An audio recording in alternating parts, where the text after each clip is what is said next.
PRTU పిలుస్తుంది కదలి సాగుదాం, పిడికిలెత్తి మన ఐక్యత చాటి చెప్పుదాం.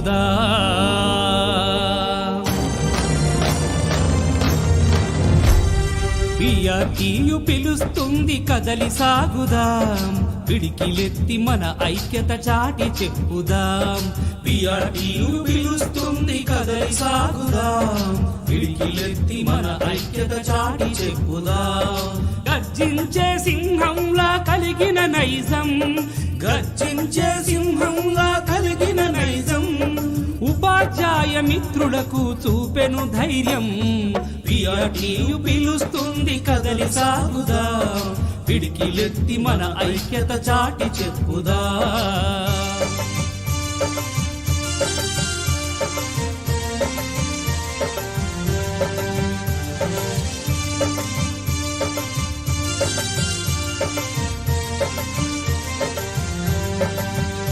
పిఆర్సీ గురించి, డిఏల గురించి, ఈ లక్ష మంది ఉపాధ్యాయులకే కాదు, ఉద్యోగ ఉపాధ్యాయుల పెన్షన్స్ మొత్తాన్ని ఈ సమస్య 8 లక్షల మంది సమస్య.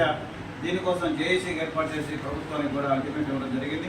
ఆ సందర్భంగానే మనకి దురదృష్టం ఏంటంటే విద్యాశాఖ మంత్రి లేకపోవడం, ముఖ్యమంత్రి విద్యాశాఖ మంత్రిగా ఉండడం, అందువల్ల అపాయింట్మెంట్స్ దొరకడం కూడా అరుదైపోయినటువంటి సందర్భం.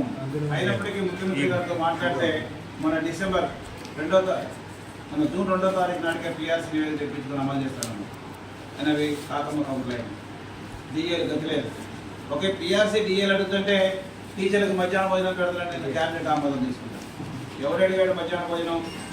మనకి అల్పాహారం పెట్టమని ఎవరు అడిగాము? అసలు ప్రభుత్వ పాఠశాలలో అల్పాహారం కానీ మధ్యాహ్న భోజనం కానీ ఎవరి కోసం పెడుతున్నాం, ఎందుకు పెడుతున్నాం?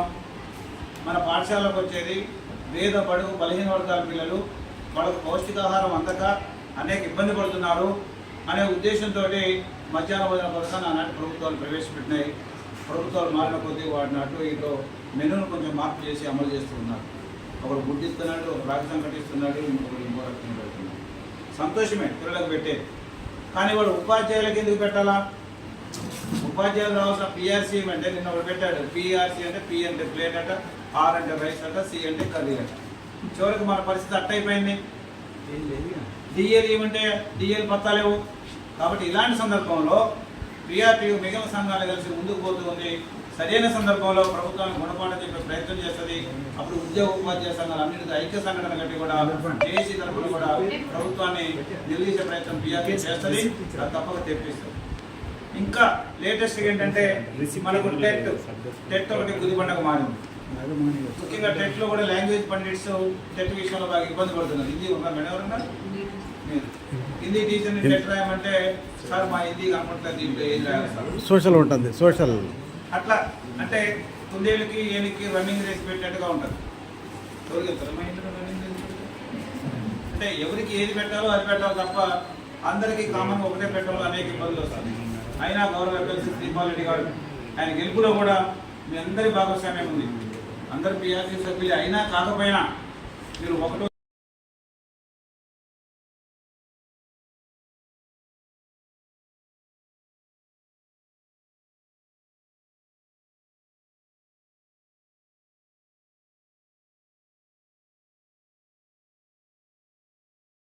చంద్రబాబు నాయుడు అయినా సరే, రాజశేఖర రెడ్డి అయినా సరే, ఎవరి దగ్గరికైనా అపాయింట్మెంట్ లేకుండా నేరుగా పోయి జీవోలు తెచ్చినటువంటి చరిత్ర పిఆర్టీకి ఉంది.